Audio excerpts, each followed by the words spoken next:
Yaorana, soyez les bienvenus dans ce Flash Info numéro 35 consacré à l'épidémie du Covid-19. Nous sommes le mardi 31 mars, il est 10 h du matin. Nous allons faire le point sur cette épidémie et cette crise sanitaire à la fois en Polynésie mais également en métropole. On va tout de suite commencer avec le chiffre du jour, celui en Polynésie française. 37 cas confirmés, il y a un nouveau cas de Covid-19 en Polynésie, le nombre total est donc de 37. 463 personnes ont été dépistées, une hospitalisation en cours. Voilà pour les chiffres mis à jour ce 31 mars à 8 h du matin par la direction de la santé. Cette situation de crise sanitaire est un drame pour l'économie locale puisque tout le monde est confiné, le territoire entier, et le territoire justement a mis en place une cellule de crise du côté du CEFI. On va tout de suite écouter Mike Léral qui était hier soir sur place au PC Eco du CEFI. Alors oui, on est dans les locaux du CEFI, donc cette plateforme s'est mise en place avec les agents du CEFI et essentiellement des conseillers. Après, sur la plateforme, on accueille aussi d'autres agents du pays, notamment des agents de la DICP et de la DGAE. Vous avez des personnes qui sont un peu derrière en fait pour du travail technique en cas de questions un peu compliquées? Exactement, en fait, le but c'est de pouvoir essayer de répondre à toutes les questions et d'orienter au mieux. Alors justement, qui sont les personnes qui vous appellent et quelles sont les questions qui reviennent le plus souvent?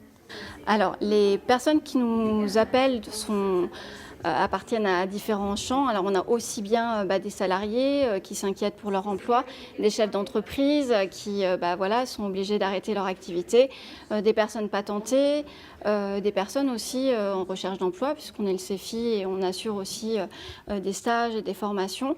Donc, beaucoup de questions et d'inquiétudes par rapport en fait à la situation. Alors quelles sont les réponses qu'on peut apporter aux personnes qui sont habituellement employées et qui ne peuvent pas travailler? Alors, les personnes qui ne peuvent plus travailler et qui sont salariées vont pouvoir bénéficier du revenu exceptionnel de solidarité. Donc, il y a un revenu qui a été mis en place pour toutes ces personnes empêchées de travailler qui auraient épuisé tous leurs congés pour effectivement éviter d'arrêter les contrats de travail. Et les autres personnes, celles qui ne sont pas employées, mais qui doivent aussi arrêter de travailler, j'imagine que ce sont Alors, les patentés. voilà, les patentés peuvent aussi bénéficier d'une aide qui, elle, s'appelle l'indemnité de solidarité, mais qui fonctionnera de la même manière s'ils ont été empêchés de travailler ou de réduire fortement leur activité. Alors pour toutes ces personnes, on appelle au 444 200 ou alors on a aussi une adresse mail, il s'agit de pceco@cefi.pf. Est-ce qu'il y a aussi des aides pour les personnes qui n'ont aucun revenu? Alors oui, il y a des aides pour des personnes qui n'auraient aucun revenu. C'est la convention d'aide exceptionnelle de solidarité qui pourra permettre aux personnes qui n'ont donc aucun revenu dans leur foyer et qui sont affiliées au régime de solidarité, au RSPF, de bénéficier aussi d'une aide. Voilà, vous insistez bien là-dessus parce que s'il y a un revenu dans le foyer, ce n'est pas possible de toucher cette aide, c'est ça? Est-ce qu'il y a déjà des entreprises qui vous ont appelé, qui vous auraient dit, par exemple, là on veut fermer, on n'y arrive plus? Est-ce que c'est déjà le cas? Alors oui, c'est le cas, c'est au cœur des préoccupations des entreprises et du coup elles veulent savoir quelle va être la procédure, comment il faut faire et ce qu'elles peuvent faire pour leurs salariés. Et est-ce que vous avez des possibilités aussi à leur proposer des congés forcés par exemple? Alors, pas des congés forcés, mais en fait, effectivement, on va leur proposer déjà d'épuiser les congés des salariés pour après qu'ils puissent bénéficier de l'aide du pays. Et je vous rappelle les heures d'ouverture de ce PC Eco CEFI de 7 h à 17 h en semaine du lundi au vendredi et de 7 h à midi le samedi matin. Et puis ce confinement crée notamment certaines tensions dans des résidences, notamment pour l'utilisation des lieux communs comme les piscines, comme nous le raconte Thierry Théamo. Depuis la mise en place du confinement sur le Fénois le 21 mars dernier, la Fédération nationale de l'immobilier de Polynésie française, qui gère une quarantaine de résidences privées et leurs 3000 occupants, a décidé de fermer les zones communes de ces immeubles, comme par exemple les piscines. Mécontents de cette décision, certains résidents n'ont pas hésité à casser les cadenas pour accéder à la piscine. De plaintes pour dégradation et non-respect d'une mesure d'isolement ont été déposées à leur encontre. Vendredi, malheureusement, un cadenas a été cassé sur l'une des résidences à Punaouia. un autre aussi le lendemain sur notre résidence. Et un événement un peu particulier, c'est que la personne qui l'a fait sur cette résidence-là a donc terminé en garde à vue suite à la plainte qui a été déposée par notre société et surtout par les victimes sur place qui étaient donc confrontées à cette casse. Et les gendarmes, en fait, du coup, ont tranché la situation en disant qu'en effet, c'était une violation des mesures de confinement qui avait été faite. Le procureur a retenu toutes les charges. Dans cet immeuble dédié aux personnes âgées, certains résidents s'inquiètent pour leur sécurité, notamment concernant les mesures d'hygiène à appliquer à l'entrée du bâtiment et l'accès des personnes étrangères. La veille sanitaire me dit qu'il faut nettoyer normalement les bars à chaque fois qu'on utilise. C'est pas possible. Alors moi, parce que je demande à ce qu'on les laisse ouvertes, quoi. Puis comme ça, on rentre, on sort sans toucher même plus les boutons ou les barres. Ben non, pas possible. On a fait venir tout à l'heure 2 jardiniers pour couper l'herbe dans l'immeuble alors qu'on nous interdit de confinement, ce qui est normal, ne pas faire venir nos petits-enfants. C'est normal, ok ? Mais comment ça se fait qu'on fait venir 2 jardiniers qui sont venus avec des débroussailleuses pour aller dans les étages, couper l'herbe ? Un avait un masque, l'autre n'en avait pas. Ils n'avaient pas de gants. Cette résidence accueille essentiellement 154 logements, occupés par une population de personnes âgées de plus de 60 ans, donc particulièrement exposées. Voilà, nous le savons, cette période de confinement sera longue et difficile. Il va falloir être discipliné et respecter au mieux toutes ces règles. Le chiffre maintenant du côté de la métropole avec un triste nouveau record en moins de 24 heures, 499 décès lors de cette dernière journée, ce qui porte le total à 3523 décès sur la métropole. Et puis l'un des grands débats du côté de la métropole, c'est ce fameux éventuel traitement à la chloroquine. Le professeur Didier Raoult de l'IHU, l'Institut hospitalier universitaire Méditerranée Infection, a d'ailleurs fait un point sur le protocole qu'il a lancé il y a déjà plusieurs jours. Les stratégies diagnostiques qu'on a mis en place fonctionnent bien. On a testé 50 000 personnes ici maintenant, donc, ce qui nous a permis de détecter 2400 personnes infectées ici, qui en a proposé des thérapeutiques.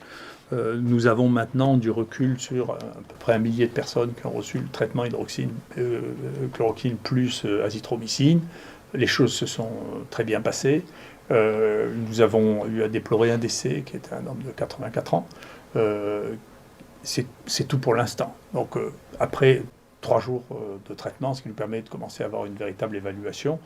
Donc on est très satisfait. Faites attention, ne vous auto-prescrivez pas ça. En particulier, il faut qu'il y ait un médecin qui vous le prescrive. Il faut que vous ayez un électrocardiogramme, qu'on dose le potassium dans votre sang. Il ne faut pas improviser. Ce sont quand même des médicaments et donc il faut y faire attention. Mais globalement, les résultats qu'on a sont très satisfaisants et je suis très content que l'équipe chinoise vienne de publier une étude comparative entre l'hydroxychloroquine contre pas de traitement et qui montre qu'effectivement dans notre cible, qui sont les gens qui sont modérément malades, diagnostiqués au début, l'hydroxychloroquine a un succès important.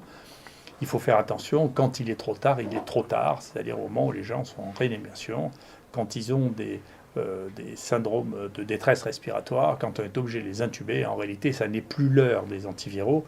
On sait ça pour la grippe, par exemple. Les médicaments qui marchent pour la grippe, ça marche dans les 2 premiers jours de la grippe. Là, ça marche un peu plus longtemps. Mais c'est au début qu'il faut lutter contre les virus. Une fois que les lésions sont faites, elles sont un peu irréversibles et on n'arrive plus à les arrêter. Donc, nous, on continue à avoir des données, comme les Chinois, qui montrent que quand on soigne, on détecte les gens, quand on les soigne au début de la maladie, on a des résultats qui évite une évolution défavorable et on est content que les choses aillent dans ce sens-là. Donc c'est ce que nous avons maintenant et ce dont nous sommes contents en termes de résultats. Bien entendu, on communique ces résultats quotidiennement au ministère de la Santé, à nos autorités de santé, de manière à ce qu'ils en tiennent compte pour les décisions qu'ils ont à prendre.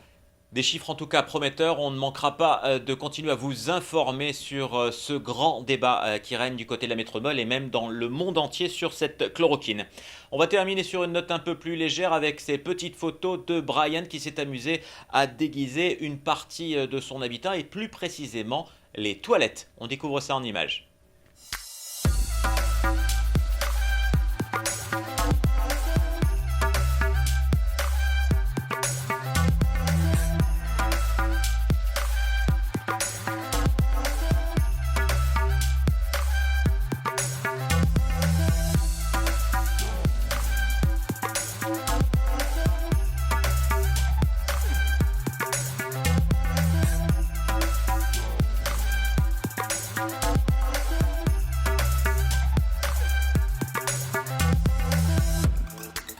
Voilà, les toilettes Jedi, ma petite préférence pour cette photo de fin.